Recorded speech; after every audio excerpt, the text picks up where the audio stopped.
Okay. Eye of the Storm, prologue to tomorrow. Chapter 1 of Balance. Oh my god. Alright. Wait, what? Where are we? 2 months later. Okay, I'm guessing this takes place after the 2 months being in the N109 zone. In the dimly lit room, silhouettes lurk in the shadows. Holographic screens flicker with images of protocores being sold. Each flash is accompanied by a symbol marking their status. In the corner is a man whose pockets are heavy with poker chips. He takes out his phone and inputs an encrypted code with ease. The dark web interface on the screen sputters, then pops up a series of windows, even more mysterious. Whoa! Oh my god. Top secret. Hey, I was reading those. Connecting. Please don't exit. Okay, whoa. Had to slow down, chat. Alright. Anyone know about what happened in the no-hunt zone last night? Heard the core of the protofield got wrecked at the N109 zone. Rumors say over 50 wanderers showed up out of thin air, almost causing a riot. Maybe an ether core attracted the wanderers? Someone trying to frame the wanderers, maybe? Don't spread rumors. Saw known protocore smugglers near the Silver Screen Hotel. Lead? Investigate and report back. Okay. A photo appears on the screen.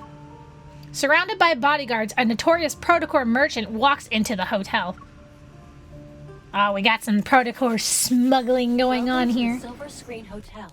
We work overtime for 2 months dealing with these protocore smugglers. After that, it's vacation time. Oh my god, we got a new NPC face! Simone? You look very pretty. I like the ponytail look. Several hidden bugs and cameras fall as Simone deactivates them. She brushes off the dust on her hands and casually tosses a transmitter into the corner. After Operation Ether Ordeal secretly started, this is our first mission together. Okay. I figured we'd have chances to work together since you are also here. But things have gotten hectic with mission after mission. Yeah, she is hot. I agree. She is hot, yes. And you know what that means? Since there's an actual face to the character, there's probably a 3D model somewhere in the game. Simone used to be in Unicorn's armament tech. Whoa. She has the micro modification evil. Whoa, that's super sci-fi, man. Micro modification?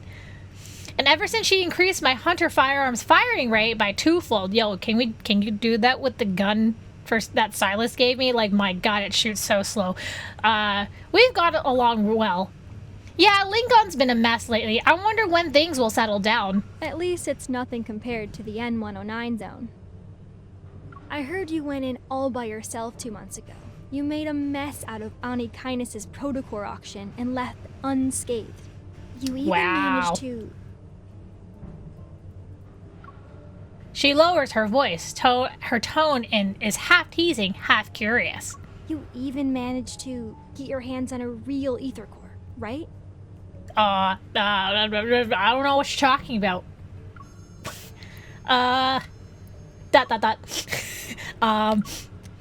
The very ether core is resting inside my heart as an energy cluster.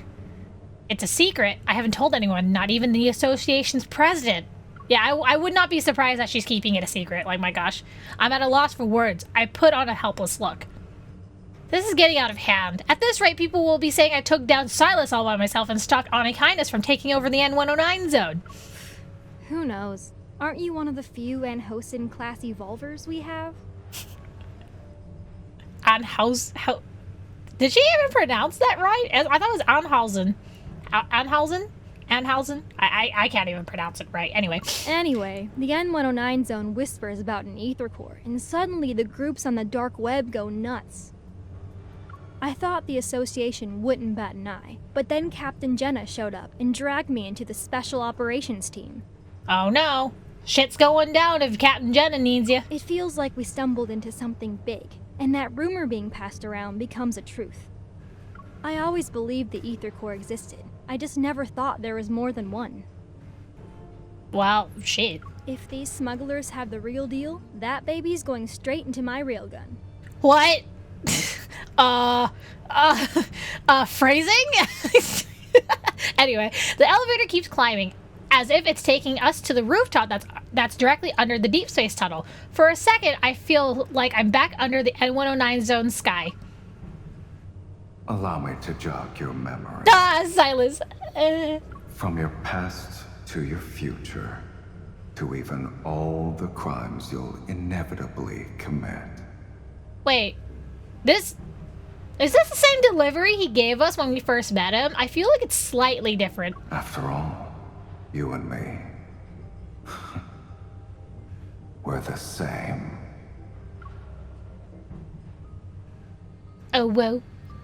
My memories are too fragmented and unclear. Is it because of this ether core?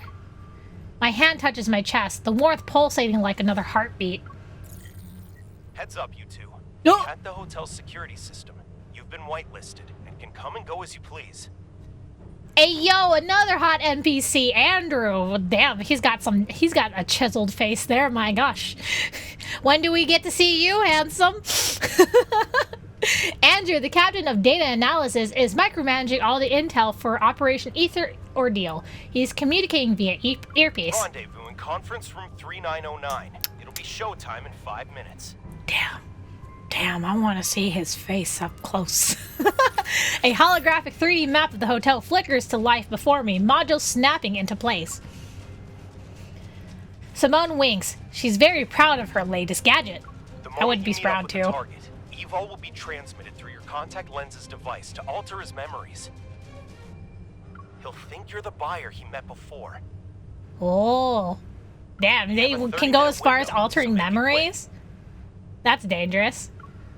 Understood. We'll grab the items and see if an ether core is present. Anyway, we can fight our way out if things go south. Are you doubting my new gadget or her Evol? Simone adjusts my dress as she equips a proto-field disruptor that's shaped like an earring. Our reflections stare back at us in the glass. Simone looks stylish in her secretary attire, and I'm wearing a simple, elegant dress. Is it the one that Silas gave me? I didn't think I would be an heiress again after I returned to working as a hunter. At least my time in the N109 zone taught me how to bluff. You sure about that? I feel like MC's ability to bluff is still kind of like needs some work. A ding announces that we've arrived on the 39th floor. Simone and I exchange a look. Here we are. Let's do this.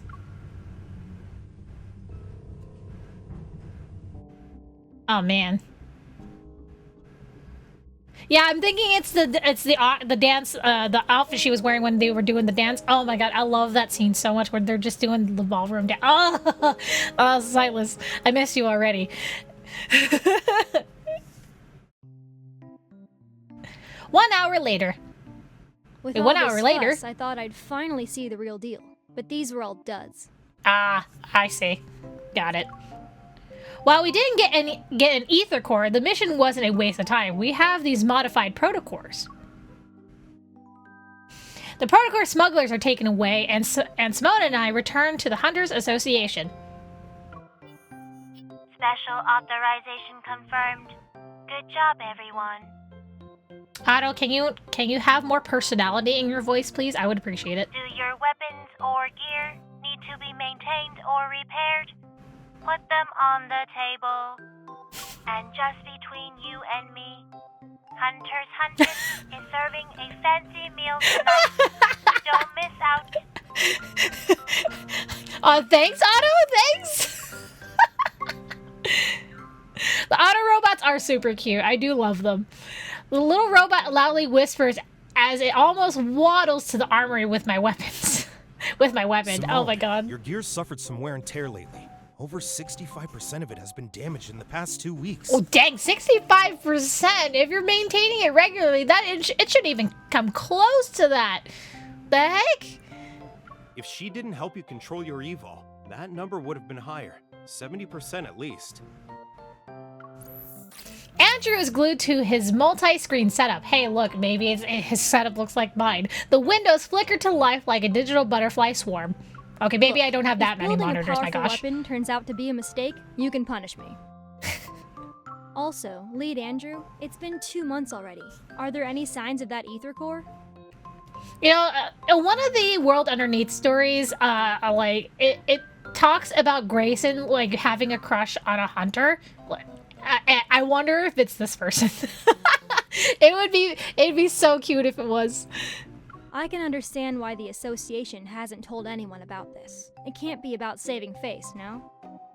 All right, check this out. Jenna! Do we get to see your beautiful face? Yay, Jenna! Let's go! Probably the only woman I would love to tap right now. Anyway, a rolled up combat uniform lands on the table. We look up to see Jenna walking toward the control desk. Captain, what's going on? A weird yet familiar feeling pulls at my chest. I unfold the uniform. There lies a flat, round object I recognize. It's a hurt knave's head. Hartnave's head. Simone wrinkles her nose in disgust. Without missing a beat, she snatches a pen from Andrew's desk and uses it to push the head away. She ignores the look on his face. How could they just leave a head? Where's the protocore? Jenna finishes drinking her water and tears open a package. She takes out a bread roll? A bread roll. Because there was only the head. It showed up on Faye Street without anything else. The protocore must still be in its body, but who knows where that is. Ew. What the heck? So, already you can see something's not right here. Okay. Everyone casts their gazes on me. I slowly nod. I can sense a protocore. It's similar to the one I brought back from the no-hunt zone number 7 2 months ago, but there's more to it. Is it related to the ether core? Yes. We've detected a large beta protocurve on this head. Beta protocol. Ah, I was right. It was beta. Okay. When I was doing my like reaction to the Thorns Under the Moon trailer, I was wondering if that was like beta or alpha or gamma or whatever. I'm glad I was right. That's a new fancy term. Captain, what's a beta protocurve? Wait, why is your voice suddenly so much quieter, Simone? What the heck? Jenna takes a moment to gather herself. She stands up and takes control. She stands up and the control desk flickers a couple of times. A holographic 3D map is projected from it. Remember that incident last month? It occurred on the 8th at 9 a.m. Lincoln Bridge's main pier disappeared from the river for 20 minutes. A whole pier disappeared? What the heck? And on the 14th at 3 a.m., rainbow mists appeared in Goldwood City. Specifically, they materialized in 6 districts within 4 seconds of one another. Whoa, what the heck? Then on the 29th, an incident occurred at 4:30 p.m. An ice cream parlor in the Ring Imperial Center was flipped, and customers on the top floor were trapped in the first floor's freezer. The Wanderers behind these have one thing in common. The protocurve produced by their protocores are capable of distorting space itself. Whoa. That's interesting. Okay. So literally they're making like their own dimensions within the world. That's weird. We're calling this unique protocurve a beta protocurve for now. I won't get into look the at that. details That of looks the so analysis. fancy. However, after comparing it with the protocurve produced from the Deepspace tunnel region that's in the N109 zone, our current findings reveal that... Jenna leans forward. She grips the control desk to emphasize her words. An ether core is involved. Oh no. Based on our observations of these wanderers, the Intel Department and Advanced Tech Labs predict we'll observe more beta protocurves in the future. That's where new ether cores might appear. Wait, new ones? It's like it's the birthplace of all the ether cores? Is that what she's saying? On the map with Lincoln City at its center, points of interest start appearing. There are potential locations, and they're everywhere. Some are even thousands of kilometers away from the city. That's so far. My gosh. Everyone, it's getting dark. I don't know about that. The background looks pretty sunny to me. Night will fall. And we all know the big guys lurking in Lincoln's shadows are about to make their move. Oh, she was being figurative. Okay, got it. I was about to say, like, wait, what? It's nighttime? What? Captain Jenna revealed a lot of info today. There's another ether core aside from the one in my heart and one in Silas's eye. But it could be in any of those locations, and this ether core might be incomplete, similar to how the one in my heart was at first. Wait, so is her ether core actually complete now, or is it still, like, not whole? Because we don't know how many pieces of the core she has. Well, she has 2, but that doesn't mean it's necessarily whole. It will take some time to find that ether core. Our mission goes beyond just collecting ether cores. We also need to investigate the shady organizations that covet them for their own goals. They're essentially a ticking time bomb. We'll split up for now, but try not to alert the enemy. We don't want to make things worse. Wow.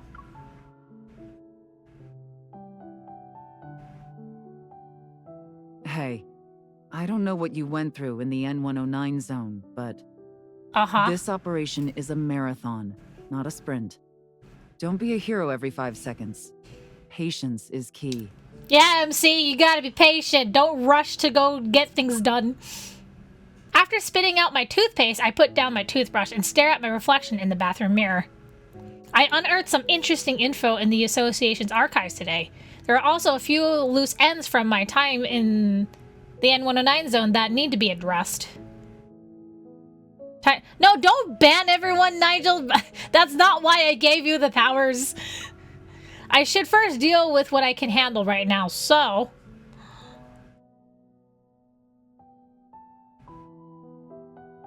Okay, guys.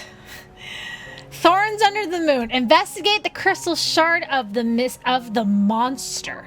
Quote, quote, monster. Oh my god. I'm not ready. I'm not ready. The sound of footsteps reverberates, a hollow echo upon the marble floor. Looking up, Zayne once again sees that familiar silhouette of the girl. Uh-oh. Is this his dreams? In the quiet hospital corridor, its walls grayish blue and dimly lit by incandescent lights. Only the girl stands bright and resolute.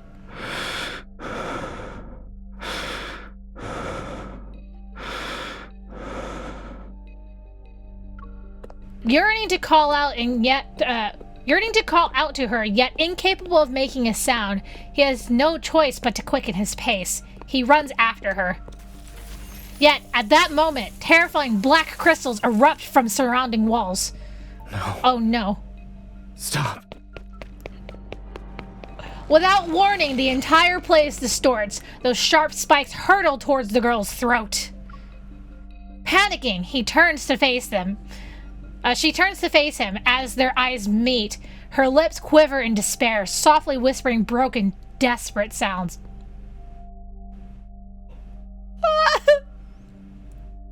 Zayne! Zayne!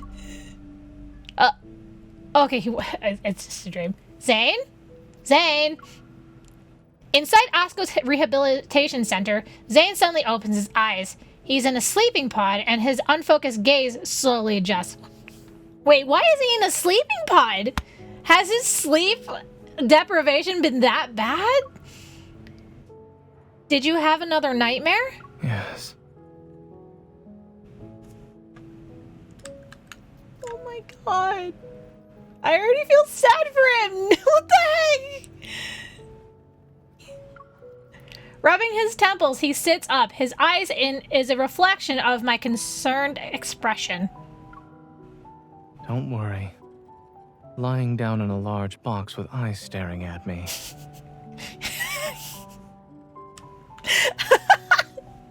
Wait. So, like, is this sleeping pod just, like, an enclosed space and then there's a window? And can you just imagine him waking up and just seeing MC's face just staring straight at him? How terrified would you be? How terrified do you think he would be? It's like, peekaboo, I see you sleeping inside a pod. If I could sleep well with that happening, then you'd actually have something to worry about. Oh my god. Hey, I care about you. And what else am I supposed to do? Someone hasn't gotten a good night's sleep ever since he's returned from a Mount Eternal. He keeps using nightmares as an excuse. Oh no. Wait. I feel like he's been having these nightmares even before Mount Eternal. Because Dawnbreaker Zayne has had his dreams of Dr. Zayne since he was 12. So I would think that this Zayne also had the dreams since he was 12 as well, because they're seeing each other's streams. That's just a theory though, but oh my god. Yeah, he definitely has like some sort of like PTSD after the Mount Eternal incident. Oh my gosh. After returning from Mount Eternal 2 months ago, Zayne's health hasn't been good. It's gotten to the point where he can't sleep at all. Oh my gosh. However, he doesn't talk about what happened in the Arctic. This recurring nightmare is the only thing he's willingly shared with me. You still have a business trip next week. At this rate, the doctor might end up collapsing before his patients. Even if I collapse, there will always be another doctor to take over. No matter what. What the heck? No, shush. I pressed my finger against his lips as a warning. No matter how many doctors there are, they're for other people. My doctor is right here in front of me. All right. I'll be careful and stay alive. Please stay alive, Zayne, please. Don't let my worries be a burden to you. I think you started having nightmares after I gave you the crystal fragment from the N109 zone. Zayne takes his coat from the coat rack beside the wall. Together we enter the corridor. They aren't connected, so don't overthink it. It's just a coincidence.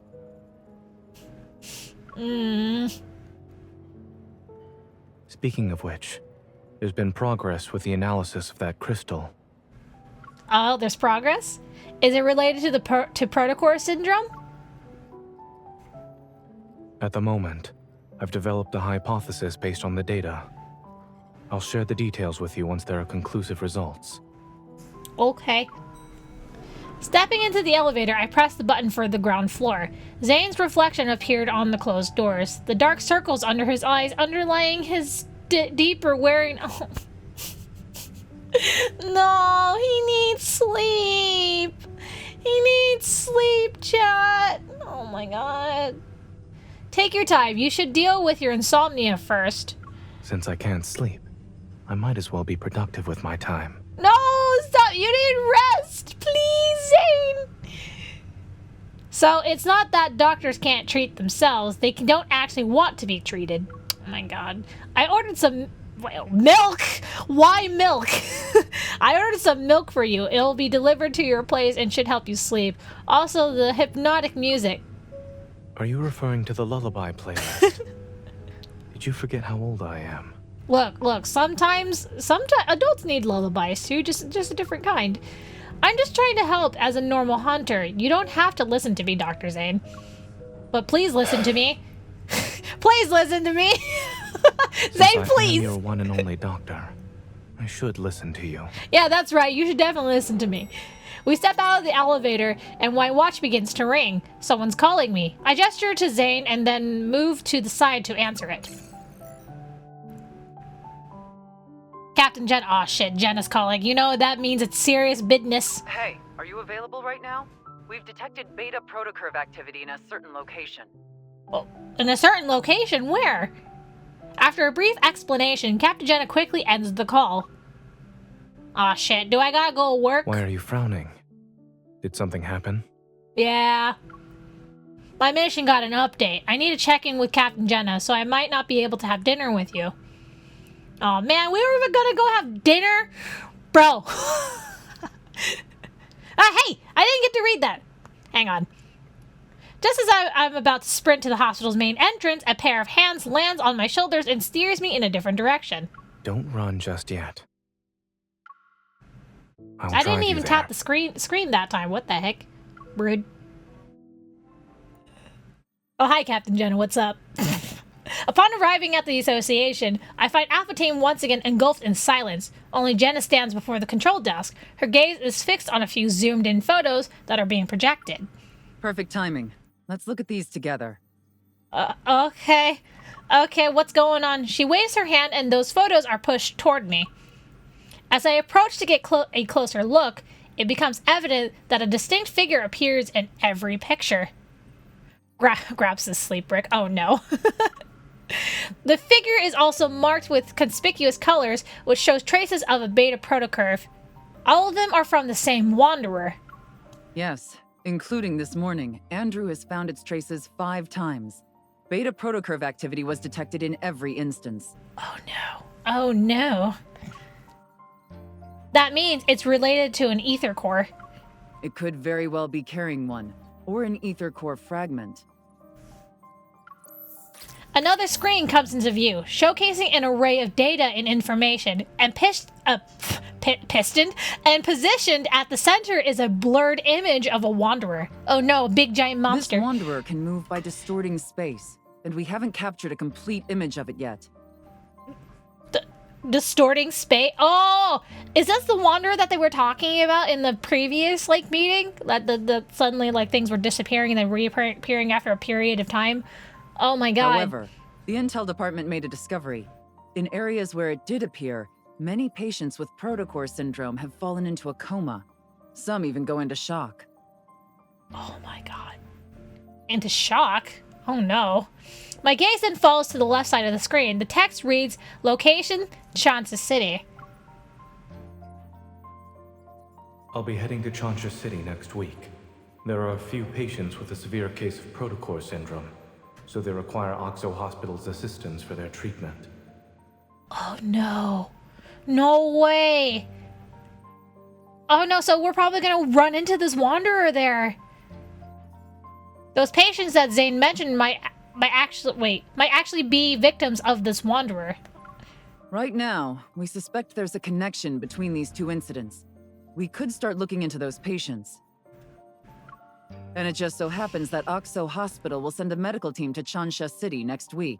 Hey yo, we get to go with Zayne, let's go! Yay for convenience! Captain, I would like to make a request. Let me join the medical team as a hunter escort to investigate the Wanderer. Your request has been approved. Our Chansha branch has also started Yes! its own operation. Your mission is to confirm whether or not there are signs of an ether core. Aside from trying to save the patients, yes, I get to be with Zayne.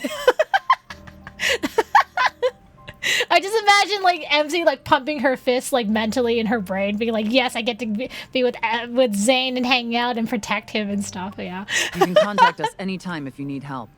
We'll be there to offer whatever assistance we can. Understood. I'll be careful. Oh my god. Okay. Hang on. I wanna pop open my boba. I have my milk tea drink here from. It's a matcha strawberry latte milk tea.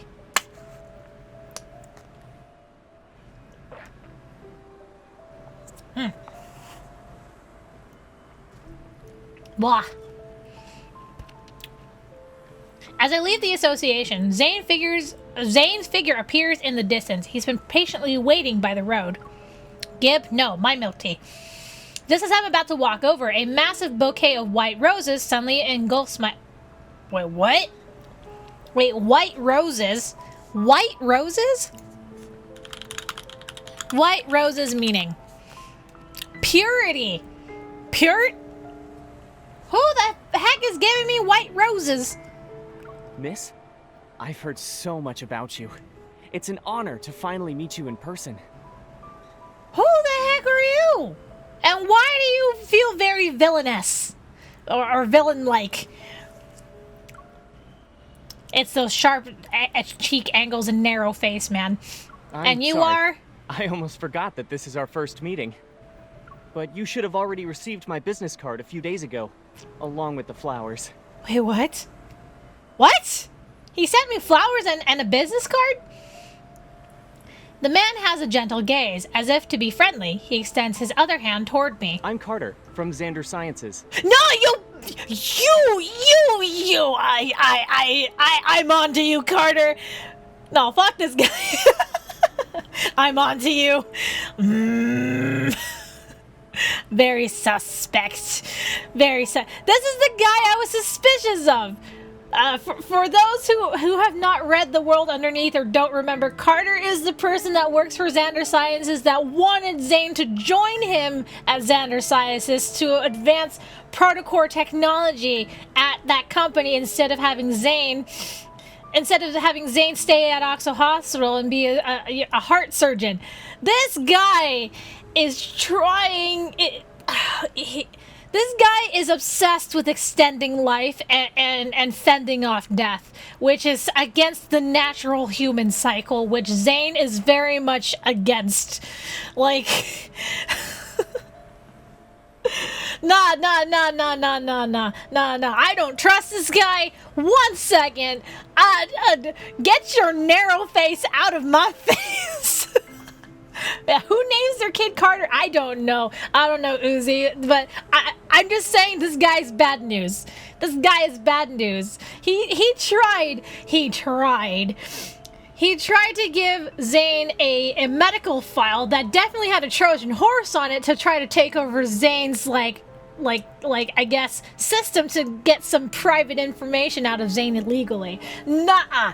I don't trust this guy. 1 second. I recall seeing a business card that had mysteriously appeared on my desk not too long ago. It was accompanied by attention-grabbing deliveries as well. Oh, those were from you. Thanks to your efforts in apprehending those protocore merchants, Xander Sciences was able to recover a valuable batch of protocores. Yeah, I'm sure you're happy about that, aren't you, Carter? Many patients were saved as a result. Naturally, I wanted to express my gratitude. I wonder if you'll do me the honor of having dinner with me, miss? What? Nuh-uh. Absolutely. Please say no. Please say no. He already has plans for tonight. Oh yeah, Zayne's right there. I forgot Zayne's like right there.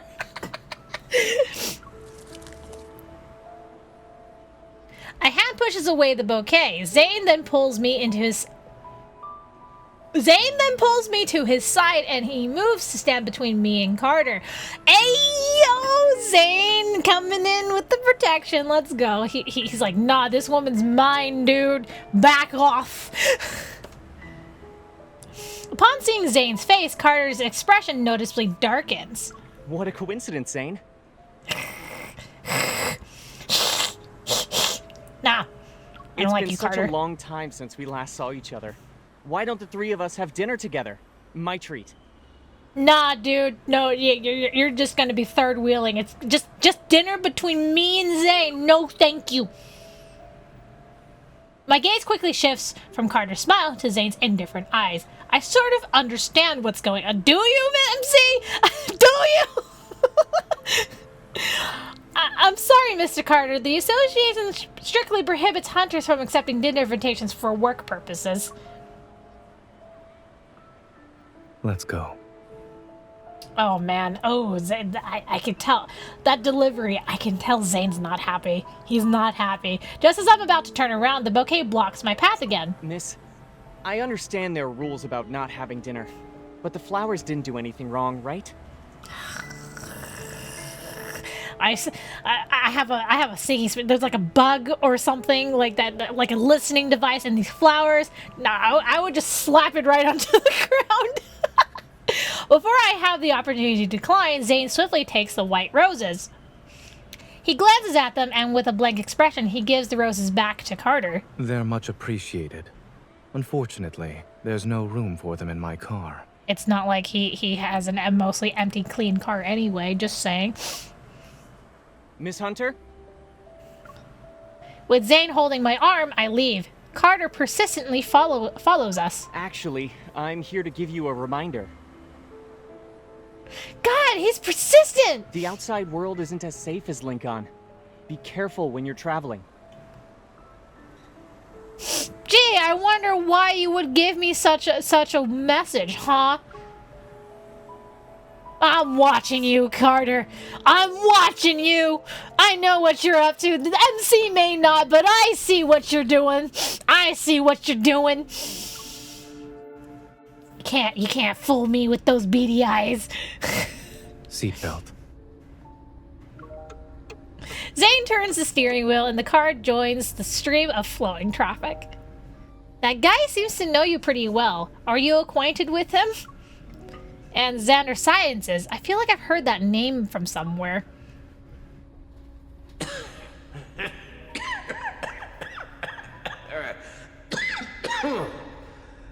Your colleague praised you, saying there are things only the two of you can do. I'm very curious now. Xander Sciences will provide you with the best staff, the best lab, and even the best treatment. Wait, this is yeah, this is Raymond. He was I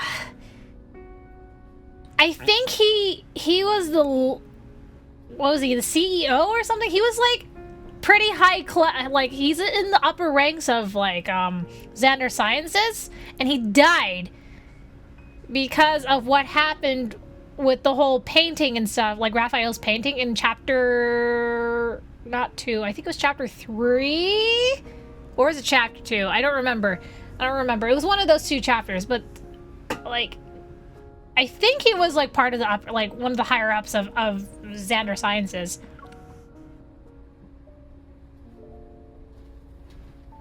The person Raymond mentioned when we were at his place, that's Carter, right? We studied under the same professor. That's it. The paths we're walking are completely different. Yeah, I can tell he's not happy to have seen Carter again. You two aren't like-minded from what I can tell. I also feel like he's a bit suspicious, a bit crazy. He is crazy. Oh? What's so funny? You know, he always attaches a card to the bouquet he sends. He keeps asking me to be his patient. To think some people want to steal a patient from a doctor. He needs more help than I do. And him being weird? Well, let me put it this way. It's not inexplicable. Indeed. What you've said is correct. Oh, yeah, no, that is a line of someone who definitely hates someone else. He's crazy. He says it so But easily. when he told you to be careful while traveling, I doubt that was a simple, friendly reminder. Yeah, I had the same inkling as well. Just as I'm about to tell Zayne about my trip, I think twice. I shake my head and smile. Maybe Carter was annoyed by how we were ignoring him. That's why he tried to scare us. Zayne glances at me, a hint of amusement in his eyes. He doesn't say anything else about this topic. Yeah, time to change the subject. Now, let's not talk about Carter. Let's talk about us. So, no, I'm kidding. 3 days later, Lincoln Airport. Grayson! Oh, God. Man, I love Grayson. I want to smush his little face cheeks. Oh, my God. He's so cute. In the bustling airport lounge, Grayson is stunned. Several seconds pass before he finally blinks. So, you're our hunter escort this time. What? Is there a problem, Grayson? Pleased with Grayson's reaction, I can't help but imagine what expression Zayne will have when he sees me later. I move closer to him and shake my plane ticket at him. What's that expression? Don't you feel relieved, or are you even more anxious? Do you want to know the truth? Sure. While Grayson's tone sounds lighthearted, a subtle tinge of concern appears on his expression. They say the hospitals are doing an academic exchange. But in reality, we're going there to help them. Why else would they send such a large team? Or even request a hunter escort for that matter? I would assume it's to not alert the public.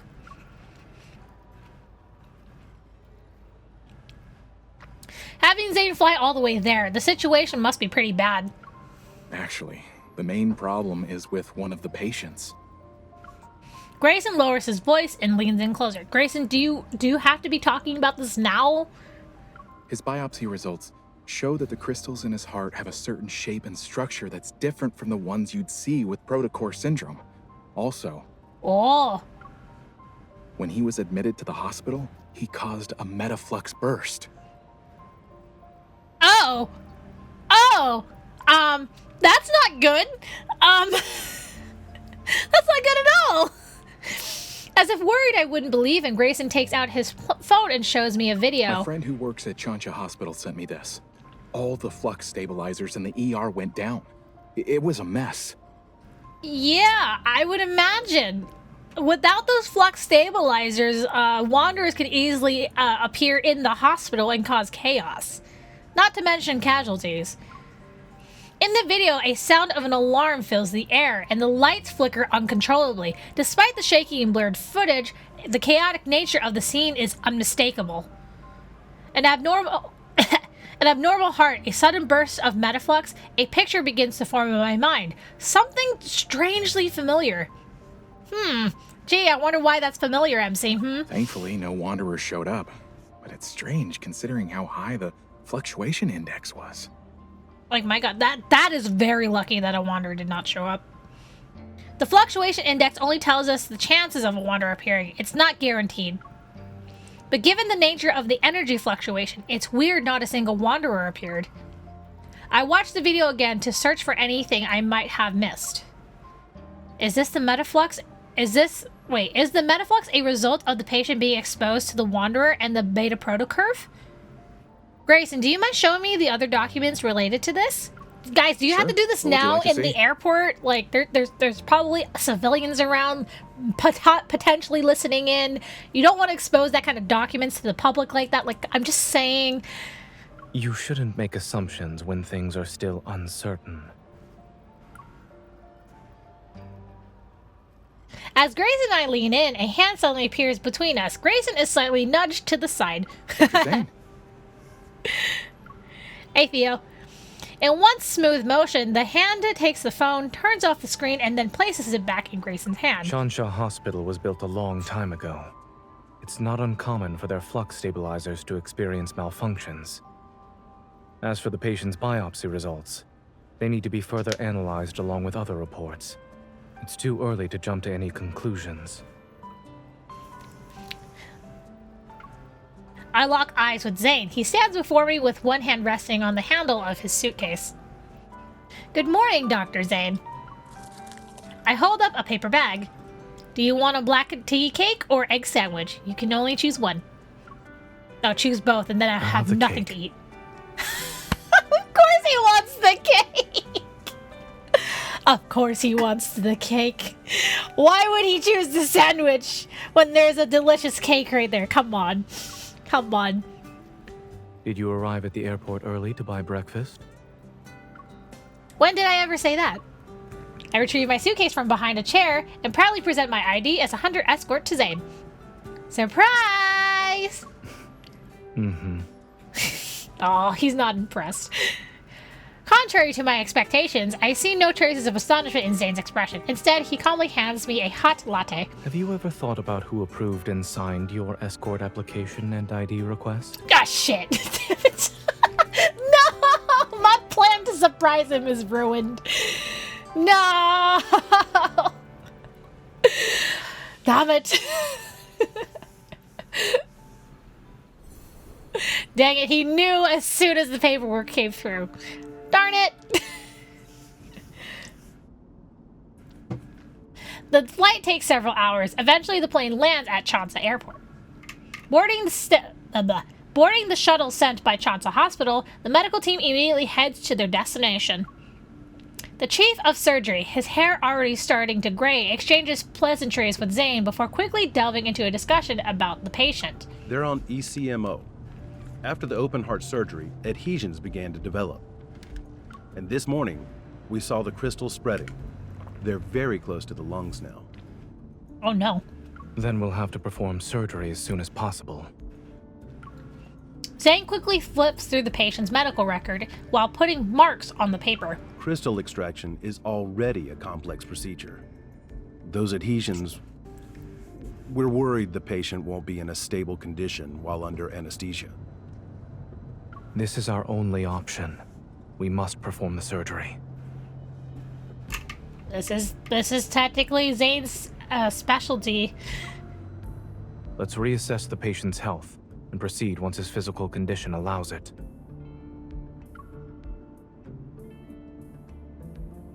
A few hours later,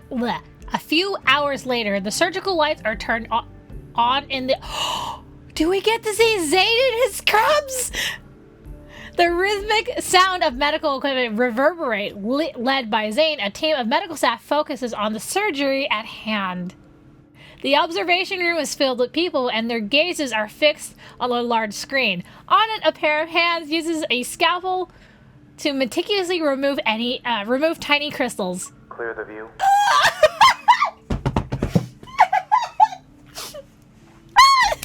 We get to see him in scrubs.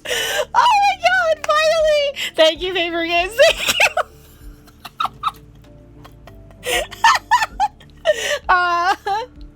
After ensuring there's no unusual activity, I make my way back to the glass. Dr. Zayne is brave for taking on such a risky case. Oh, finally, Zayne and Scrubs. I would like to see the full character model, but I'm okay with the portrait as well. Captain Willow. We meet again. During my previous visit to Chauncey City, we worked together. After exchanging formalities, she shows me the updated data. In a matter of seconds, the record of the Wanderer's recent activity appears on my watch's built-in 3D map. I managed to traverse the entire city in 5 minutes. I've never seen a Wanderer move that fast before. Captain Jenna said that there's no clear image of the Wanderer yet. Do you have any new leads? We did some comparisons. Aside from the protocurves not aligning, the Wanderer closely resembles Mist. Mist? Oh my god. Really? Mist? Man, could this Wanderer be any more tougher to take down? But if you look at all the data, the traits this Wanderer exhibits are different from the Mists I've seen. Yeah. I don't know what got into it, and how it managed to hide so well. Perhaps the ether core made it mutate or something. Suddenly, discussion erupts next to us. It draws mine and Willow's attention to the screen. A scale-like tiny crystal is slowly being peeled away from the edge of a blood vessel. Oh, that's delicate. Surgeons have some steady hands, huh?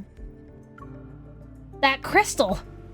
It's exactly like the ones on the monsters in the N109 zone. Oh no. Zayne must have noticed too. Regaining my composure, I immediately look at him. Under the surgical cap, his eyes remain calm and focused. He continues with the procedure until the crystal is placed onto the surgical tray. Does it look all right on the ultrasound?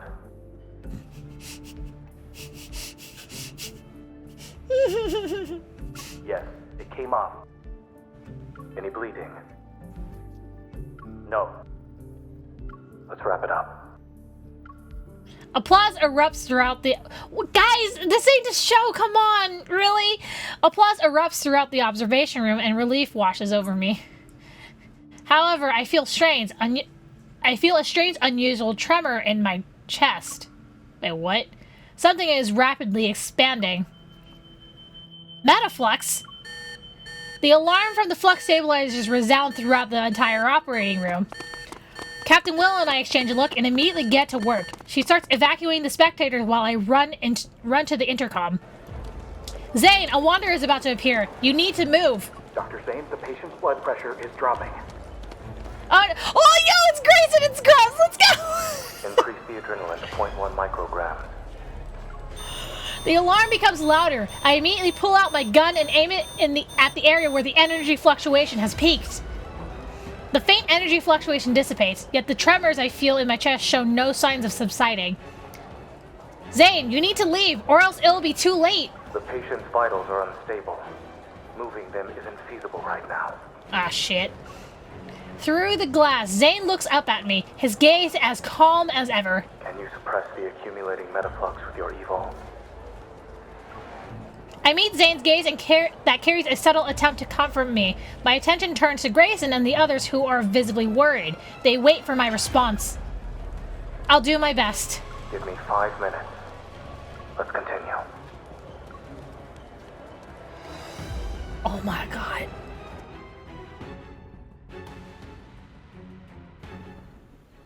Bro! That's some intense shit right there. Oh my god. In the middle of his surgery? Oh my god. Also Scrubs. Hell yeah. Anyway. Oh my god. I need to take a sip. Hang on. Sorry. Hang on. Stupid boba, get in the straw.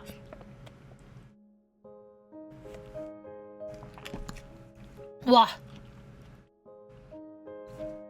Oh my goodness. Okay. Using my evil and the flux stabilizers, I successfully buy the necessary time for Zayne to finish suturing. When the surgery ends, the metaflux suddenly dissipates, as if what happened earlier was an illusion. Other medical staff will handle the follow-up procedures. I change out of my sterile suit. Just as I'm catching my breath, Zayne pulls me into the lounge where no one is around. Give me your left hand. I'll do a quick evil examination. Yeah? Okay. Here's my hand. Take it. Ah! Zayne sets down a metal tray, picks up a cotton ball soaked in medicine, and begins to disinfect my hand. I'm fine. I might have overdone it, but if I use my evil, my use of evil is better than before. Well, that is how you feel. I suggest waiting for the results and listening to what your primary care physician has to say. Also. Yeah? A cool sensation emits from my palm of my hand as he holds my fingers. He applies patches to each one. You should be well aware that the metaflux earlier wasn't something an ordinary wanderer could generate. Yeah, that was scary. You knew since the beginning. Don't tell me you actually believed I thought you were a hunter escort whose sole purpose is to protect us. Of course, you and Dr. Noah have known about the existence of ether cores for a while now. Also, I need to turn on my desk light. 1 second. Okay, there we go. Straightening my posture, I start thinking. You noticed it during the surgery, right? That crystal was very similar to the sample I gave you. I'm almost 100% sure the wanderer that attacked the patient is related to the ether core.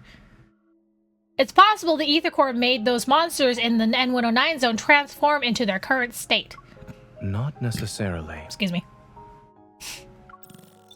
The examination machine beeps. Zayne observes the fluctuation numbers displayed on the screen as he continues to speak. The ether core shouldn't be what's causing the mutations. Your heart's integration with one is a perfect example. Given the extent of the mutation you've described, I'm more inclined to believe that. Uh-huh. Someone attempted to be smart, but ended up failing in the process. Can you imagine if it was Carter doing something from afar? Like he tried to mess with the hospital's like equipment from a distance. I wouldn't put it past him. Are you saying someone is responsible for the appearance of those monsters in this patient's condition? I'm merely speculating. Don't forget, in this world, many forces covet the ether core. You haven't met all of them yet. You're right. All is well. The machine beeps, which indicates the end of the examination. Zayne carefully removes the patches from my hand and puts them away. In the quiet room, the second hand of the wall moves quietly, plucking the faint light enveloping us. I can't help but yawn. I told you I was fine. If I have to say there's a problem, then I'm feeling a little tired. Tired now. Watching a surgery must have been boring. I wouldn't say it's boring. Not at all. It's actually my first time seeing you perform surgery. You looked cool. So I would have said the same exact thing. Same exact thing. Taking a paper bag from the table, he settles on one side of the couch. He grabs a sandwich and pulls it apart with his clean hands. The hospital cafeteria is closed. We'll have to make do with what's available to us. While the chaos has subsided, the persistent scent of disinfectant lingers in my nostrils. While my body is tired, my mind is still excited. Oh. I decided to direct my excess energy to the surgeon himself. Weren't you listening to me before? Someone said he'll learn to accept compliments from others. I accept your compliment. Yay! God, I love Zayne so much. The sandwich bread is already flat and no longer looks appetizing. With the finesse of a seasoned chef, Zayne lifts the bread and removes the greasy bacon. Ugh. He then proceeds to discard the wilted lettuce, leaving only ham slices, red cabbage, and red cabbage. I don't like red cabbage. And shredded pork that have withstood the test of time. Today will be very memorable for me. Not only did I see you perform surgery for the first time, but I also had the privilege of observing a sandwich undergo surgery. I've just removed the parts that experienced excessive nutrient loss and would have impacted digestion. Damn, is he a nutritionist too? My gosh. Is nutrition one of the things you research? Is there anything Dr. Zayne can't master? I have to admit that when it comes to accepting compliments, I'm not very good in front of you. This is so cute. I suppose there's a chance for you to teach me in person. Oh my god. Looking at me with meaningful expression, Zayne places the surgery-affected sandwich into my hand. He then pulled out his phone.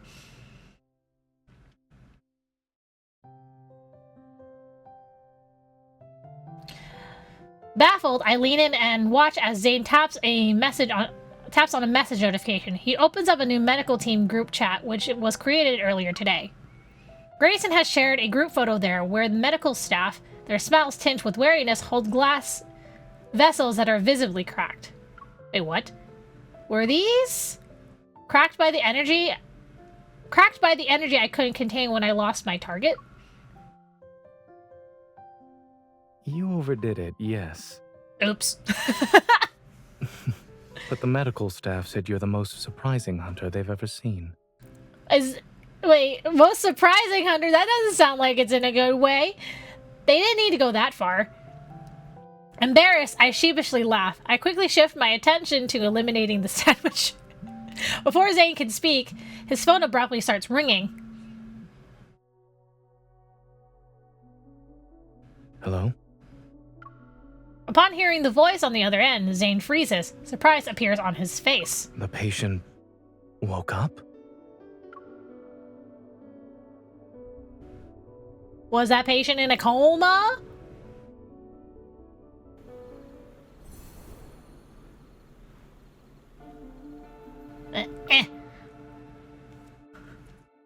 Oh no.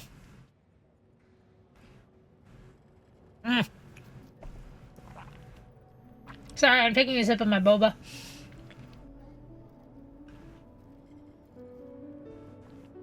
When Zayne, Grayson, and I arrive at the entrance at the ICU, a nurse approaches us. Do you know why he regained consciousness so quickly? We're not sure. He shouldn't have woken up already. Look at this, Dr. Zayne. All his vital signs are improving. Oh, improving? Zayne and Grayson change into sterile suits and enter the ward. I wait outside. Can you hear me? He's back in scrubs. Do you remember where we are? Look at my finger. Can you do that examination on me, Zayne? I really wasn't expecting him to save the patient when they were at death's door. Oh my god! Why are you here? Carter! Mr. Carter? Hello. We meet again, miss. Yo, no, this is stalker level creepy right now. No. I don't like this.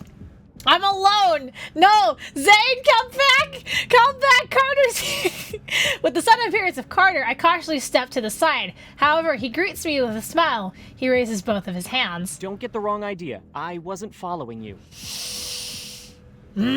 Are you sure about that, Carter? This patient happens to be an important client of Xander Sciences.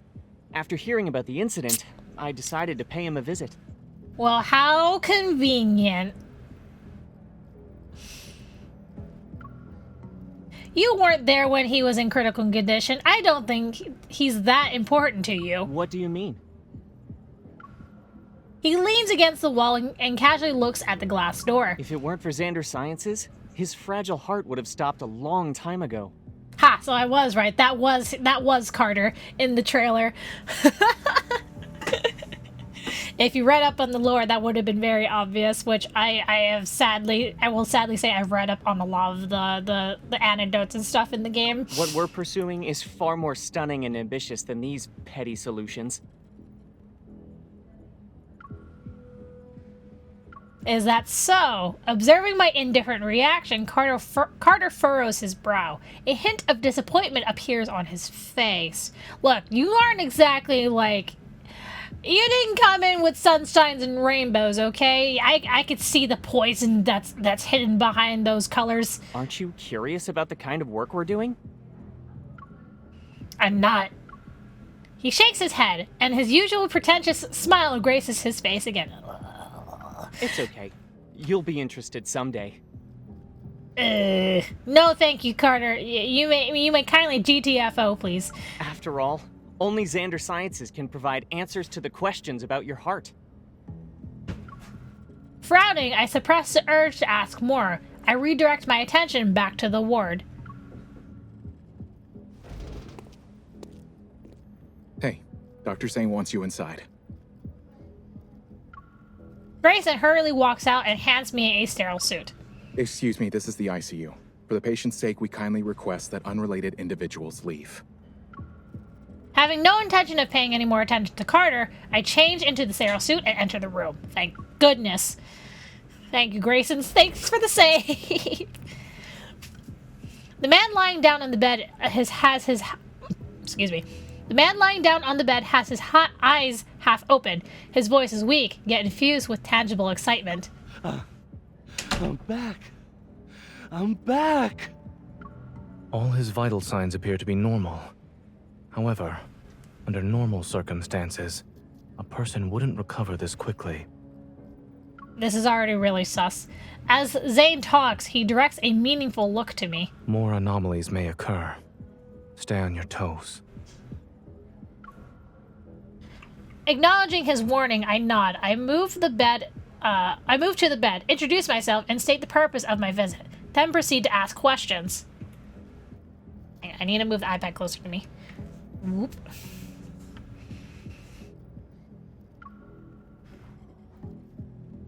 Davis, you said you're back. Where were you? It trapped me. I couldn't get out. Trap? What? It was like a nightmare. I couldn't wake up. Oh, is that what we're dealing? Oh no. Oh no. I turn on my watch and pull up a picture of Mist. When you say it, do you mean this? Yes. It was that thing. It was inside of me, but it wasn't. Suddenly, the vital signs monitor starts beeping loudly. The man on the bed begins convulsing as if something started choking him. Metaflux! Zayne! I quickly pull out my gun and sense a more intense fluctuation. It surges and engulfs the entire room Oh, shit. Grayson, transfer the patient to another room and prepare for resuscitation. Unexpectedly, a rift appears and reveals the shadowy figure of a wanderer. Moving myself to the front of the bed, I point my gun at the wanderer. However, it disappears in a blink of an eye. A second later, it materializes like a phantom in another location. Hey, behind you.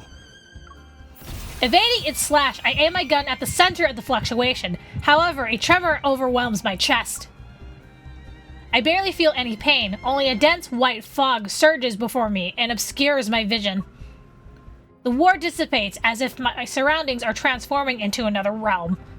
Oh shit, we're getting isekai! No! I thought we were done with the isekai adventures. The last thing I see is Zayne rushing toward me. Zayne, watch out! I thought we were done being isekai, guys. What the heck? Oh no.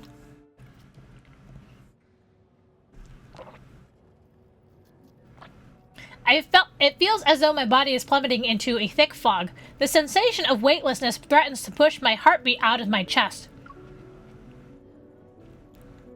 Amidst the chaos, I muster my strength to find something, anything to hold on to, and after what feels like forever, my feet touch solid ground. My surroundings become clear. Bathed in dim, feeble light, a long corridor appears before me. Its end remains hidden in mist. Oh no. I'm at a hospital? No. I feel a faint tremor in my chest. A familiar energy fluctuation surges with the mist. It drags me somewhere. This fluctuation is from an ether core. I'm probably in the Wanderer's proto-field. As I stand in the empty space, the sound of approaching footsteps reaches my ears. Turning around, I notice a dark figure. Zayne? An onslaught of sharp ice crystals materializes around me. They're ready to pierce my heart. What? What? Oh shit, it's literally Zayne's nightmare. The ground beneath me disappears and I find myself falling into a sense of weightlessness again. As I float in this void, blurred lights and sound rush past me like an avalanche. Within the boundless darkness, it's as if a pair of hands is gently lifting my tired soul. I struggle to open my eyes. After feeling my steady heartbeat for several seconds, I sit up on the bed. You're awake.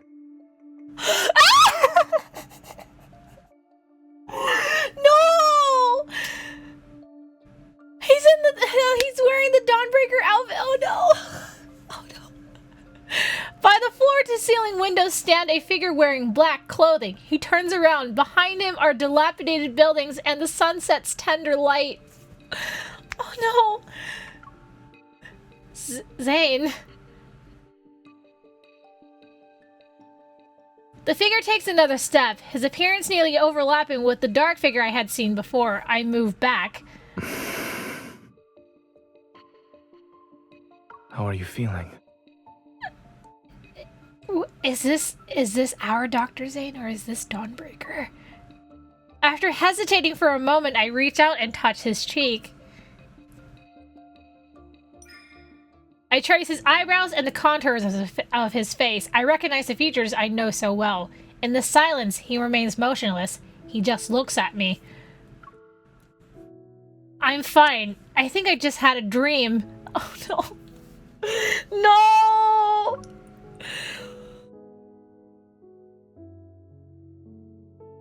Perhaps it's the influence of the proto-field that caused me to have these strange illusions. Shaking my head to clear my thoughts, I shift my focus to the room. Wait, I just noticed this background. This is Zayne's apartment. That's Zayne's apartment. It's just in, like, dusk, I guess? The cracked grayish-white walls enclose a space where a sofa, holographic screen, refrigerator, and various functional home appliances exist in close proximity. It looks like the home of someone who struggles with living a normal life. Do you remember what happened in the ward? Oh my god. The wanderer that suddenly appears, the tremor in my heart, and Zayne running toward me, the memories gradually find their way back to my mind. Are we still in the Wanderer's proto-field? Yes.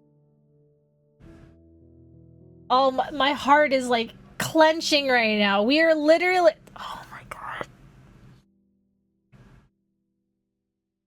That's literally Dawnbreaker's home.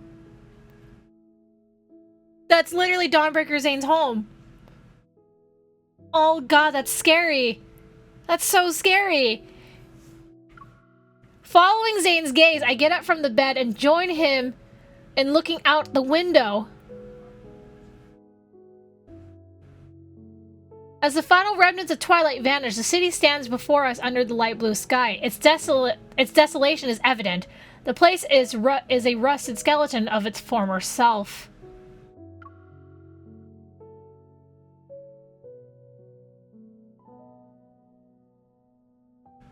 And although it's fade, the energy fluctuations around us are similar to an ether's core.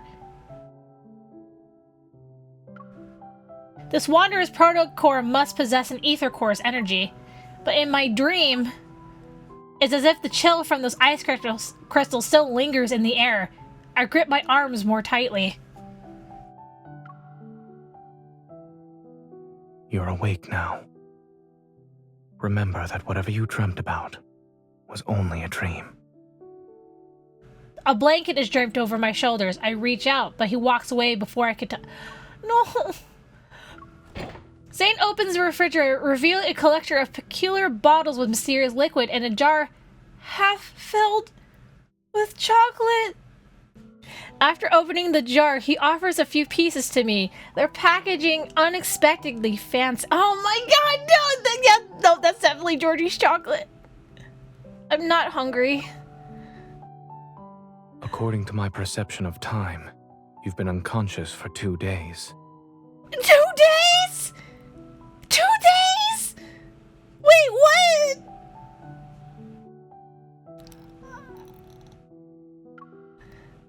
Bro! If you don't eat or drink something, I'm afraid you won't have the energy to find the Wanderer. Yeah, though Snowy Serenity also, it almost brought me to tears. It was close. Snowy Serenity was close for me as well. What if the Wanderer launches a surprise attack while we're resting? Despite my words, I find myself sinking into the worn-out couch. I unwrap the chocolates with Zayne. I look up and my gaze falls upon a bit of vibrant green on the desk. It's a flower pot with a jasmine in it. It sticks out like a sore thumb in this desolate world. While the branches and leaves retain their green hue, the stem has already started to wither. I forgot to point this out in the trailer, but yeah, when it switches to the bandages, chocolate, and the drinks on the table with the jasmine flowers, like, it's actually wilted because you see some of the leaves on the table. Is it normal to see jasmines in a Wanderer's protofield? What are you implying? The patient who was attacked by the Wanderer fell into a nightmare. They were trapped in their own dream. In other words, the environment we're currently seeing in the protofield must also be a manifestation of someone's dream. Oh my god. And I don't remember ever seeing anything. And I don't remember ever seeing anything here. This is your dream. So, is this your dream?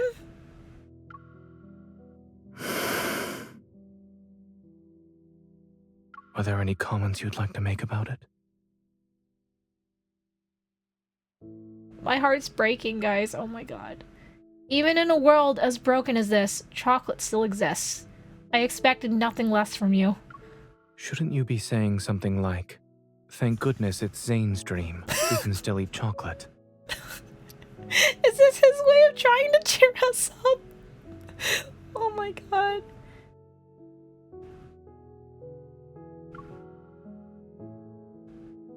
Okay, so I'm guessing this is still our Dr. Zayne, but his appearance has taken over the Dawnbreaker Zayne appearance, but it's still Dr. Zayne. Zayne, who's wearing nothing but black clothes, appears somewhat strange. Maybe this is how he sees himself in his dreams. I have dreamt of this place. I know you However, have. The jasmine hasn't wilted yet, and the world itself isn't in such a dilapidated state. Wait, was there a jasmine? What? I'm trying to remember in the anecdote, if the jasmine flower was, like, still there, or if it was, like, an empty pot, or, like, completely wilted. Oh my goodness. Is this the nightmare you've been having, then? Zayne is quiet for a while before responding in a soft voice. Yes. Don't be scared. Dreams are the opposite of reality. I offer the unwrapped chocolate to his lips. Try it. Who knows? Maybe the chocolate in your nightmares doesn't even taste like chocolate. He lowers his head and eats the chocolate. It's carrot flavored. Why is the chocolate carrot flavored? Why is it carrot flavored? FYI, he doesn't like carrots. The absolute nightmare. Chocolates that are actually carrot flavored. Oh my god. Liar.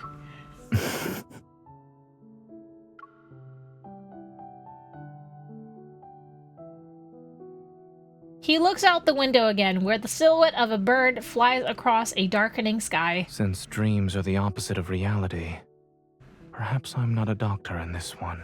No, don't say, no, please don't say that. Please. Please, Zayne. My heart's already in 2 pieces already right now. Oh my god. Chad, I don't like this. But at the same time, no, Zayne. We're here for you. We're here for you, Zayne.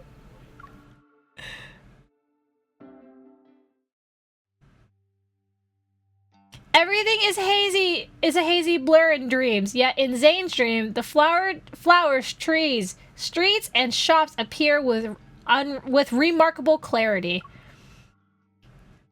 I can't help but wonder how long this dream has haunted him, incessantly replaying itself to the point where every detail is fleshed out.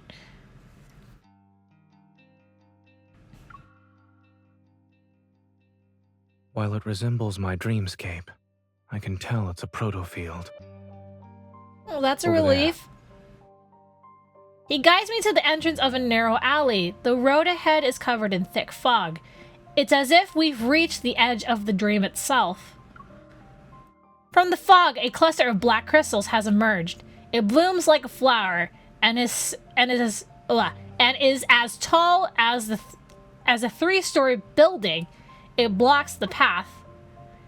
A protocore cluster? It regenerates very quickly after it's broken. I'd say it's as good as new within a few seconds. Yes, I tried destroying it before you woke up. Okay.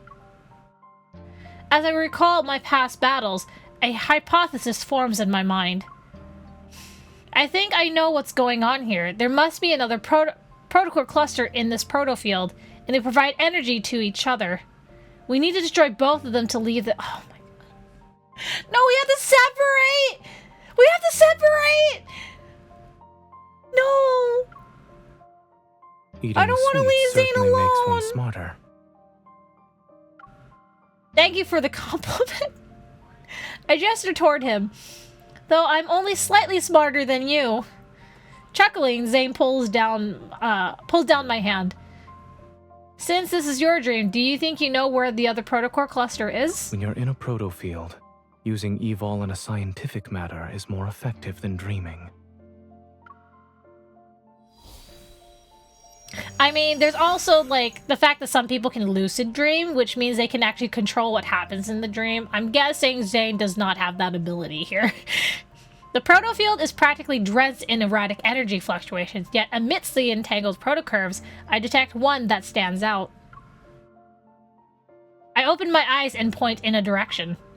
From what I've sensed, the second protocore cluster should be on the other side of the proto-field. Of course it's in the exact opposite end. Similar energy fluctuations appear from another direction. I look at Zayne. Which one would you like to pick?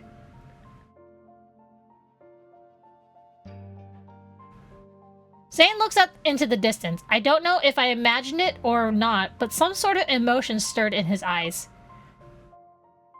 The one that's farthest away. The far end of the city is cloaked in black mist, resembling the gaping maw of a beast hidden in the shadows.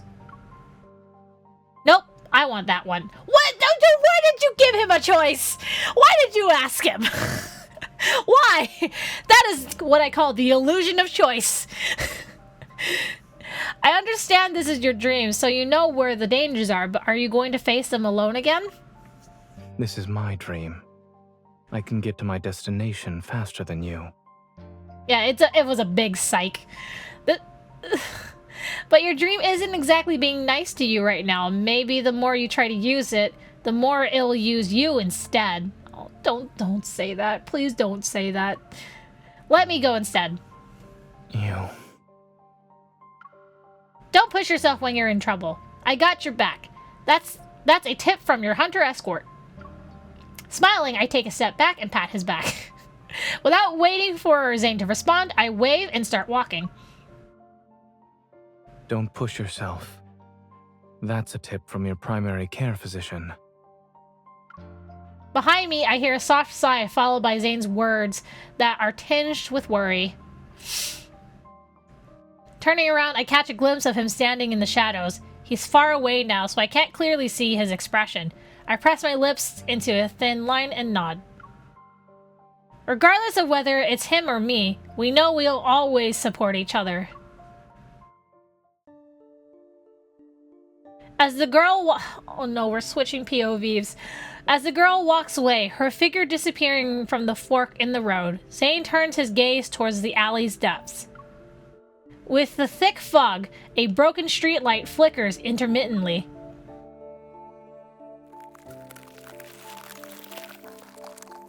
He raises his hand. Parts of the mist detach themselves from the air, spiraling and condensing. They coalesce into icicles above his palm.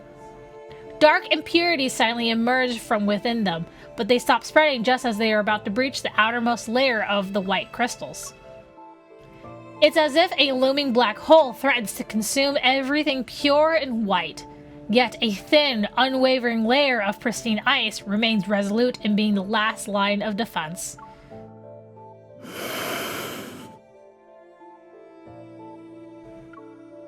Shadows stretch, and the boundless fog ahead, the Protocore cluster awaits his arrival like a slumbering wanderer. Within the mist, a cold wind materializes as aggressive figures sluggishly stir. Can I read, please? The ice crystals in his palm slice the air and seemingly hit nothing, but the Protocore cluster shimmers for a fleeting moment. As more wanderers emerge, their roars resound, and their figures phase in and out. The ice crystals solidify their sharp blades. Zayne delivers his attacks with decisive precision. Blades of ice tear through the darkness, and a pungent scent permeates the air. The ground beneath his feet slowly transforms. It turns soft and slimy like sludge, stubbornly clinging to his legs. Ew, gross! Dazed, Zayne looks down. Peering through the mist and layers of unclear ice, his gaze falls onto his palm. Zayne! Wait, what? No! No! Don't tell me that's William! A bloody hue tints his hand, and an eerie shadow is cast over his senses. He's momentarily transported back to that bone-chilling... No! No! No! No. Zayne is shocked. He looks up and knows who's standing before him. His tension is palpable, gripping him. William? Oh no! No! The trauma, the PTSD! It's too late. Please. Oh no. I don't like it. William is the person he had to kill on Mountain Turtle before he turned into a wanderer. In the icy howling, can I read, please? In the howling, icy wind, Zayne hears his heavy breaths. Once again, he's returned to the endless snow-covered expanse of Mount Eternal. Bloody tears stream down from William's empty ice. Oh my god. Empty eye sockets. Then an array of faces emerges from the cluster's projection. Aren't you going to celebrate my birthday with me? No! Did you kill me? No, is that Georgie? No! Aren't you a doctor? You should have saved me. Why didn't you save me and my child? And that's not Georgie's mother? Oh, come on! You're hitting all the stops. Zayne, please. Kill me. No! He's suffocating. He's trapped. His head is spinning. Zayne notices his fingers are trembling uncontrollably. He staggers back only to trip over something again. It's just an illusion. It's not real. It's not.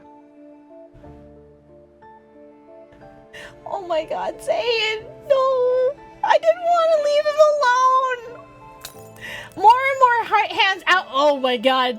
More and more hands stretched out toward him. They're frozen. The space around him shatters and distorts into mirrors. They reflect his bloodshot eyes. They reflect his hands. His hands are clenched so tightly that veins bulge. A black icicle suddenly pierces through the mirrors and shatters part of the protocore cluster. The protocore cluster doesn't regenerate. It resembles a cliff teetering on the edge, ready to clasp in on itself. She made it. As the mirror shards dissolve into black mist, the cold light intensifies and casts an ethereal glow. Determined, Zayne thrusts the ice blade toward the human figure. Zayne! The ice blade stops as Zayne's pupils contract. It's her. But she can't possibly be here. They're your patients. How could you? Am I next? You'll kill me, right? No, stop. No, you're not Zayne. Who are you? Oh, shit. That's what was said in the anecdote. That's what she said in the anecdote. It's a face he knows so well in this unspeakable nightmare. Her expression is filled with disbelief and pain. Yes, it's her. Zayne, kill me. Black ice flowers bloom from her chest, their petals unfurling. She's as light as a piece of paper, separated from life's weight. Yet she falls almost with a thud in his stiff embrace. Buzzing engulfs Zayne's ears as he's once again pulled into the depths of a never-ending nightmare. He knows it's an illusion. He can't break free. At that moment, the cracked protocore cluster pulsates with a blood-red light. The air trembles around it. The massive shadow before him breaks along with the other protocore cluster. The illusion in his arms changes again, but he doesn't look up. He only clenches his fist. It's time to end this. A cold gleam flickers and a pure black ice crystal surge beneath him. They freeze every figure that lurks within the shadows. The darkness is suppressed and his surroundings change. It's foggy. A blurry figure gradually emerges from the cracks in this space. Zayne conjures black ice and takes aim. However, his body becomes immobile as if he's frozen in place. You shouldn't throw yourself into danger just for her. Who's speaking? Who? His entire body becomes encased in ice. Black crystals pierce his chest and spread to his fingers. The intense pain leaves Zayne's back drenched in sweat. He's unable to control his body as he collapses. His heart races in fear as he hears that cold voice. Seek your destiny. Only then can you be redeemed. Is that fucking Astra? Motherfucking god asshole bitch. That's gotta be Astra. Ain't no way it could be anyone else. My mind is blown right now. So blown. Astra, when I come for you, I swear I'll shake my fist angrily at you, Astra. Paper Games, you know how to write a fucking story. I'm just saying. Oh my god.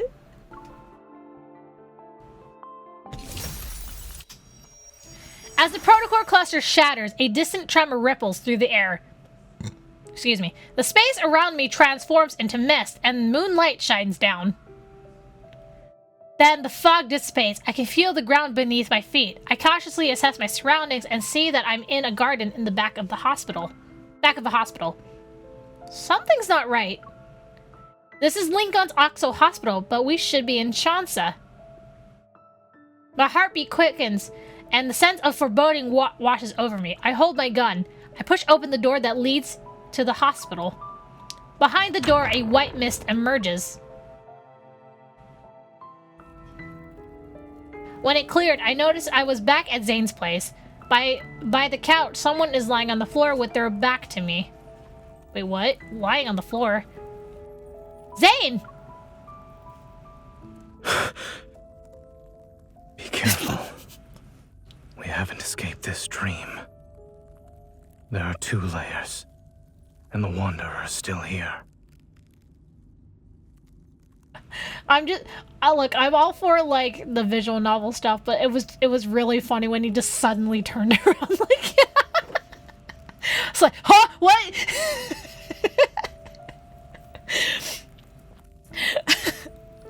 Yeah, no, the spin was like, bruh. I rushed over to Zayne to help him up. He weakly presses his hand against his left shoulder. His expression alone shows how much he's in pain. The ice. Oh no. So I theorize that that MC resonating with Zayne to reduce the ice would injure her, but maybe because this is a dream state, it may not happen. But we'll see. Zayne clenches his left hand and moves away from my hand. The ice. It's dangerous. Don't touch. What? It's too dangerous. I won't be able to control. Leave. Now. Whoa! That's from the Foreseer myth! A sudden voice in my head gave me pause. Despite the warning, I leaned in to expect Zayne's injury, feeling my heart sink with each passing moment. There are no visible external injuries on his body, yet blackened ice spreads across his wrist and neck. It doesn't seem like it'll disappear anytime soon. I don't think you're just losing control of your evil. Let me see if I can help.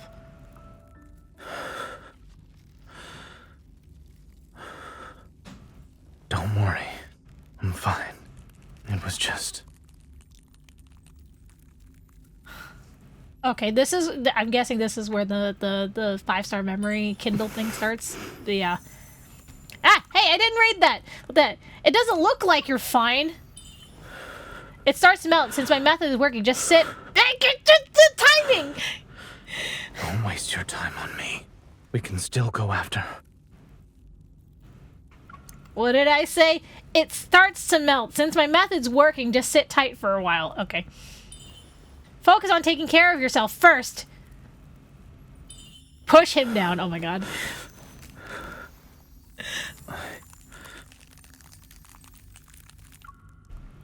From now on, you listen to me. It doesn't matter if it's related to health or combat. There's no use resisting. If I were you, I'd just listen. I'm hating the timing in this. Come on. Paper games, please fix the timing for the English. If there's no use resisting. If I were you, I just listen and follow along. My left shoulder. A little lower. I'll help you suppress your evil first. Tell me the area I should resonate with so you recover faster. Yeah, the subtitles are zooming. Like, come on. You might be familiar with what happens in... Subtitles, please! You might be more familiar with what happens in dreams, but I'm an expert in dealing with wanderers. If you... Favorite games, please! I'm submitting a debug report. Fix the timing, please. I know how this nightmare ends. Wanderers aren't the only threat here. When push comes to shove, leaving me behind might be for the best. Oh, come on. Okay, what did the subtitles say before they zoom past?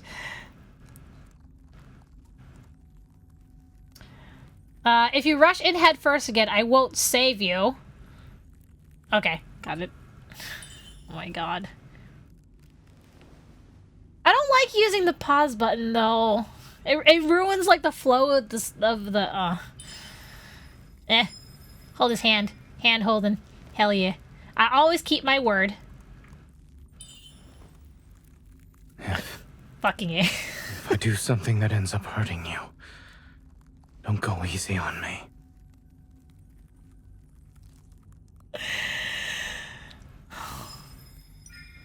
You wish. Don't you agree that you'll do whatever I say? The music. The music. You're not allowed to talk like that anymore. That nod.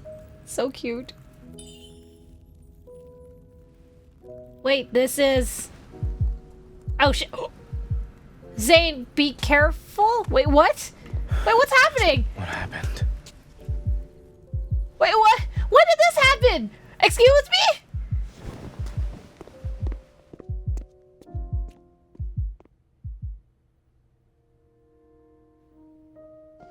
Wait, what?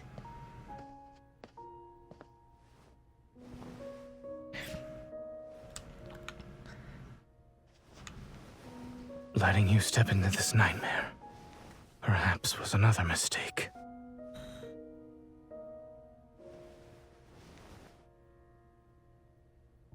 But at least I have one last choice. Wait, is this what happened after I was like unconscious for 2 days?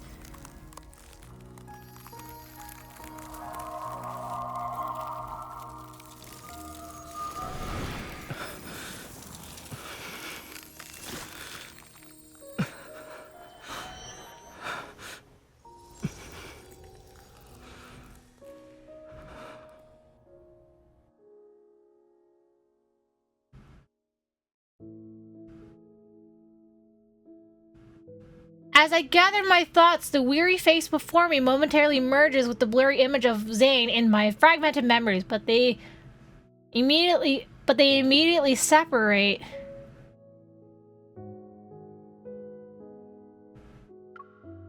Wait, when I was pulled into the protofield, I was attacked by that wanderer and lost consciousness. The wound should be on my body, but it's gone. I gave Zayne an inquisitive look. I want an answer, but he averts his gaze and said, "How did he do that?" Wait! That's not his evil! Is it? Wait!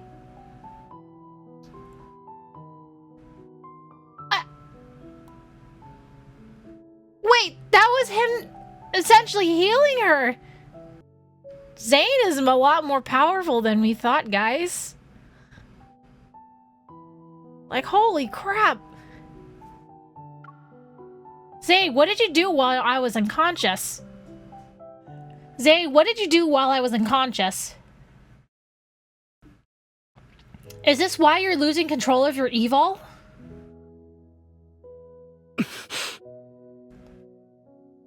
Zayne? His silence confirms my suspicions. I lower my head and my hand that rests on his titan. Before the worry and guilt in my heart coalesce into coherent words, they disappear because of Zayne's presence.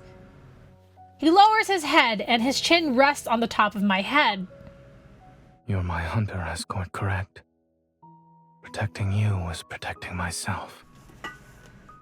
And after subjecting you to a distressing dream, ensuring you can leave safely is the least I should do. Why are you making it sound like you dragged me through hell and back? Your dream didn't hurt me. The mist is exploiting it.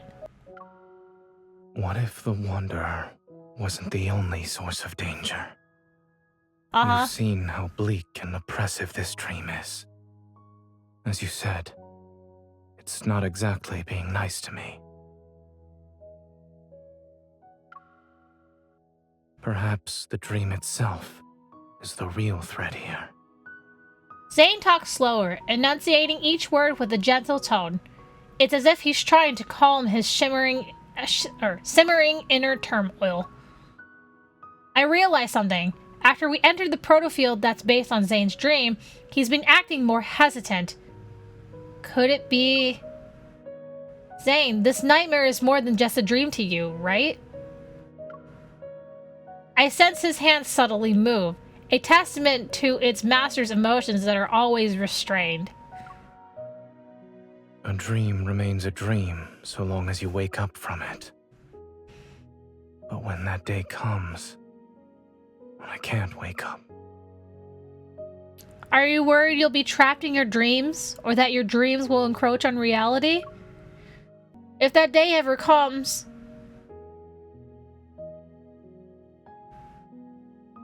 I will find you in your dream. Even if the world falls into chaos and everything turns upside down, I'll never forget who I am, and I won't forget who you are. By then, I'll find you in your dreams, the real you. The resonance's light quietly flows from my fingers as I make a not-so-solemn promise in a calm voice. Zayne's breath hitches, as if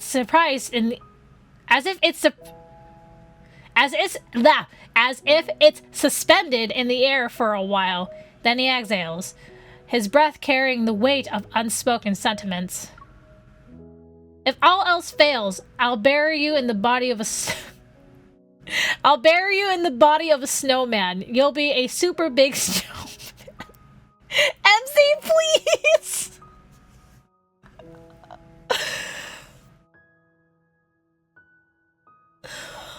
Oh my god. What? Yeah, I'm confused too, Zayne. Don't worry. Don't worry, boo. I'm also confused. I close my eyes and banish the myriad of questions and worries from my mind. If you can't deal with it by yourself, then we'll face it together. I'm the best there is, so I'm sure I can lend a hand.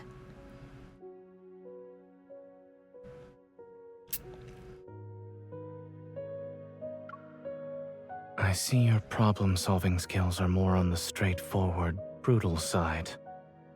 Should we consider this a side effect of you becoming stronger? It's called having the freedom that comes with power.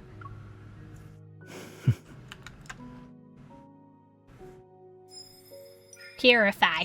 All the black ice has disappeared. How are you feeling? Does it still hurt? I look up and meet Zayne's gaze. It seems he's been observing me for a while. It doesn't hurt anymore. I'm glad. Don't. Just as I'm about to tell Zayne not to lie again, he turns over my hand. A sliver of glimmering ice. A sliver of glimmering icy light appears in my palm. He takes back his hand. Two chubby little ice seals tumble into my hands. You get two. As an escort, you are very professional while on the job. This is your reward, since I have nothing else to give you. Oh my god, I'll keep them forever. This is the best payment ever. Forget money. Do you trust me now? From where I am, light and shadows dance upon his features. They accentuate the mirth in his eyes. You keep telling me not to push myself, but you also need to stop disregarding your safety. He nods. I clench my hand and reach out to him. I help him stand on his feet as I get up. You said in this dream has 2 layers. Are we in the outer one because we broke the inner layer? Zayne doesn't refute my Zayne doesn't refute my statement. He turns around and walks ahead to open the door. We step out to be greeted by the night breeze. We retrace our steps through the corridor and return to the hospital garden, which feels familiar yet strange.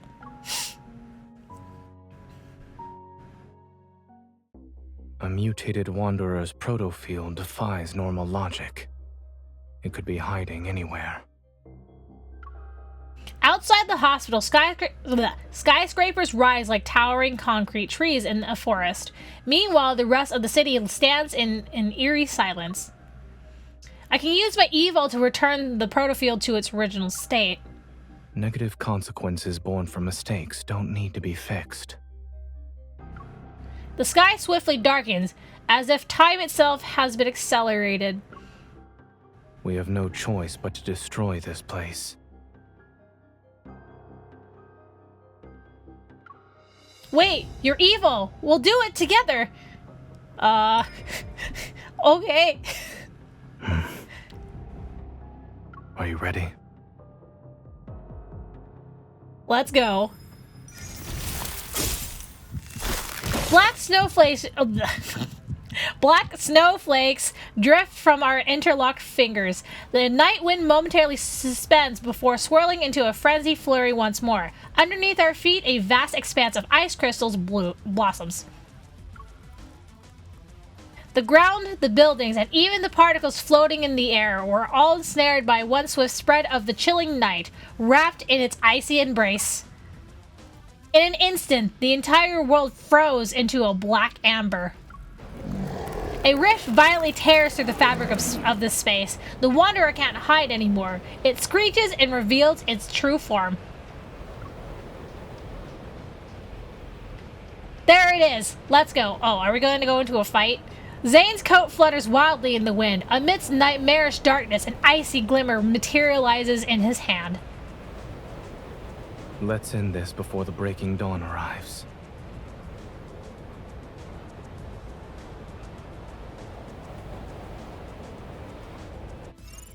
Yep. Oh, it's a 15! 15! Hey, I have level 80 memories! Come on! Oh my gosh, come on. I have level 80 memories! Come on, game! Let me use them. We don't have much time. Let's make this quick. Here it comes. Watch out. Are you making me use a sword? Oh my god. Here I go. Maybe I could have switched the weapons. I don't know. Victory is within reach. It is falling apart. Keep your distance from it. It's over. What? Whoa, shit. My turn.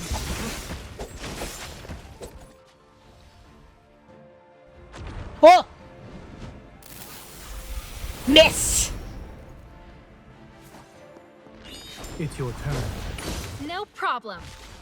Keep your distance, or else you'll... Zayne. Here it comes. Leave it to me. Is this what you wanted? Ah! Uza! Leave this to me. Bring it on. That was fast. So were you. Proceed with caution. Go on. I'll show you. With our combined strength. It is weak. Now's our chance. Seize this chance. I'll send it on a journey. It's final journey. Oh, it's been so long since I've seen this animation. My turn. Oh, come on, we're almost there. Careful. We have plenty of time, though. Keep your distance, or else you'll get hurt. Ah! I'm okay. Let's take it Ah, down no, first. bitch! Get away from me! Oh my god. Rude! Here I go. Probably gonna defeat him before I break its thing again. Oh, there it goes. Finished it in one Yay! And it wasn't messy. Victory! And some diamonds, let's go. Once the final blow is dealt to the Wanderer, an intense tremor surges from the depths of my heart. But the resonance is unmistakable this time. It's akin to the gentle waves brimming with power. A light, warm glow gently descends into my palm. This is Shansa Hospital? The breaking dawn's light streams in through the window. In the silent corridor, the air carries a faint scent of disinfectant. Have we returned? Zayne! I'm here.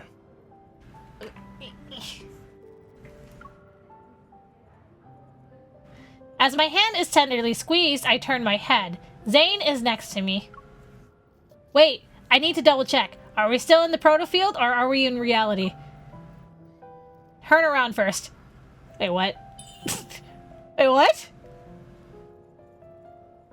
Wait, what? Wait, why are you... Why? And turn back now. Wait, what? What was that about?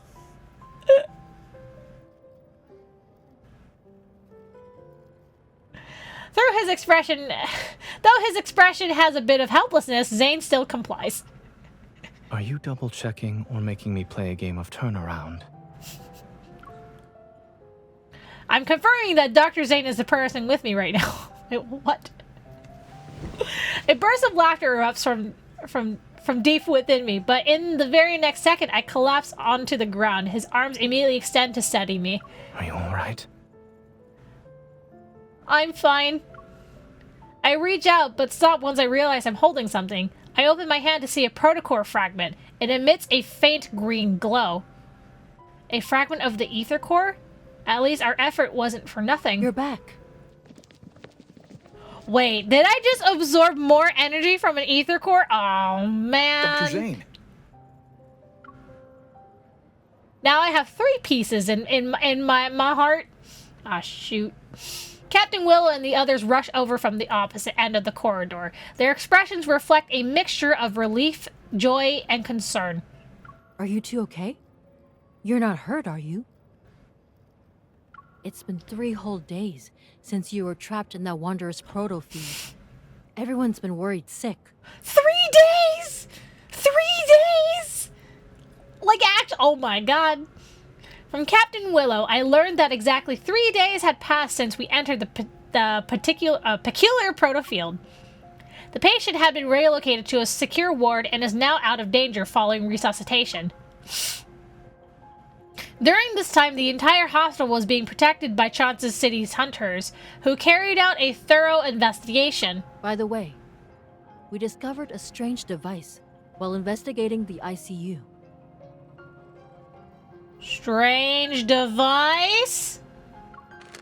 Speaking in a quieter tone, she gives me a sealed, transparent bag. We found it hidden inside a flux stabilizer that was sitting in a corner. Almost went unnoticed. I feel like this is Carter's doing. Ever since that incident happened in the ER, the hospital's flux stabilizers have been examined or replaced. So only recently did someone tamper with one of them. I take the sealed bag and show a grateful smile. I'll ask the association to conduct an investigation. Lincoln City, 3 days later. I open the door to Zayne's home. It's quiet. Zayne?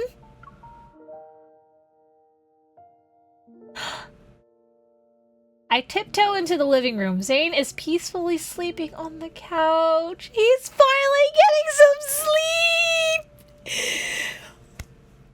My man deserves to finally get some sleep. The curtains gently flutter in the warm breeze. Light shadows glide from his nose to his chin. Is he sleeping or... I move closer and place my hand over his chest. Phew. He's just sleeping. He must be exhausted.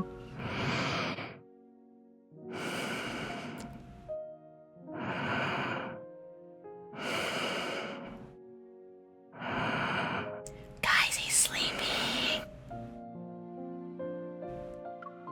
Approaching Zayne, I kneel down to be eye level with him. I carefully cover him with a blanket that was draped on the couch. The tension in Zayne's furrowed brow dissipates. His breathing is steady, and his expression is serene and relaxed. Oh my god.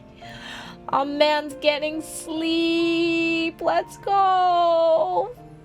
He deserves a good rest.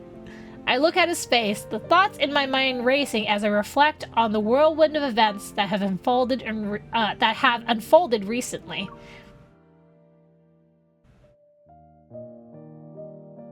You can finally rest. Oh god damn it! Stupid watch! My watch vibrates. I'm trying to sleep. Stupid watch. I leave the living room and answer Simone's call. The preliminary analysis results are out for the thing you brought back. Oh? Tell me. It has an intricate structure. Took me a while to disassemble it. I found a radio frequency chip that resonates with metaflux fluctuations. Excuse me? Basically, it's an energy transmitter. It can locate protocores and even attract wanderers via fluctuations. So it was being tampered with. A wanderer attracting transmitter? That's not good! As I recall what happened, one figure stands out as the most suspicious. Carter. I have no doubt it was Carter. He just showed up before and after the patient displayed abnormalities. I share my suspicions with Simone. She then poses her own questions. The complexity of this small device is far beyond his understanding, and even Xander's sciences. It exhibits highly advanced protocore technology. Oh no, don't tell me. Is Ever involved? Xander Sciences is a medical institution. There's no way they could possess protocore tech that rivals the association, right? This smells like Ever Group. After the founder of Xander Sciences, Raymond, passed away, the company's future was uncertain. Only recently was it acquired by a well-known group. Its biggest shareholder right now should be Ever. I knew it! Motherfucking Ever Group. Oh my god.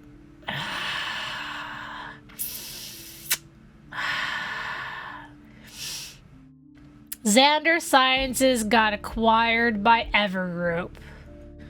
That's bad. That's really bad.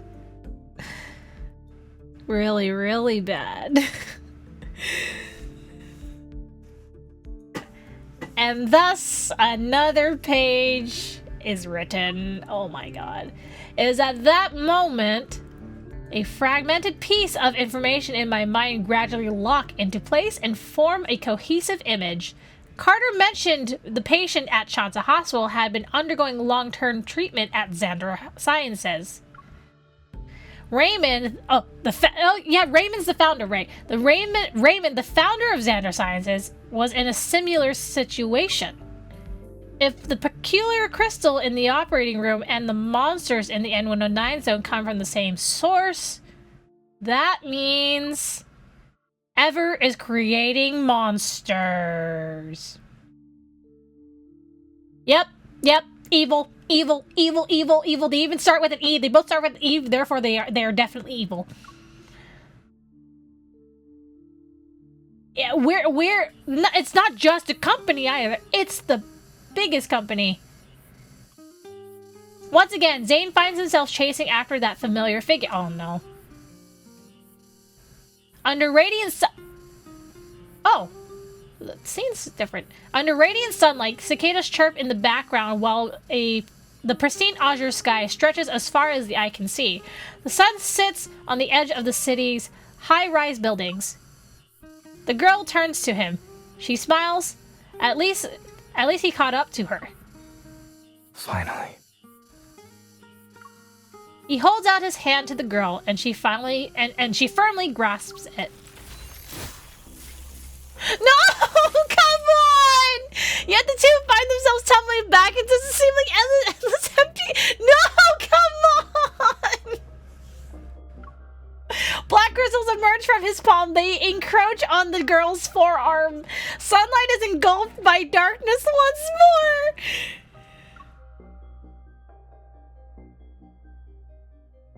What? No! Don't end it there! Well, that was Thorns Under the Moon. I hope you guys enjoyed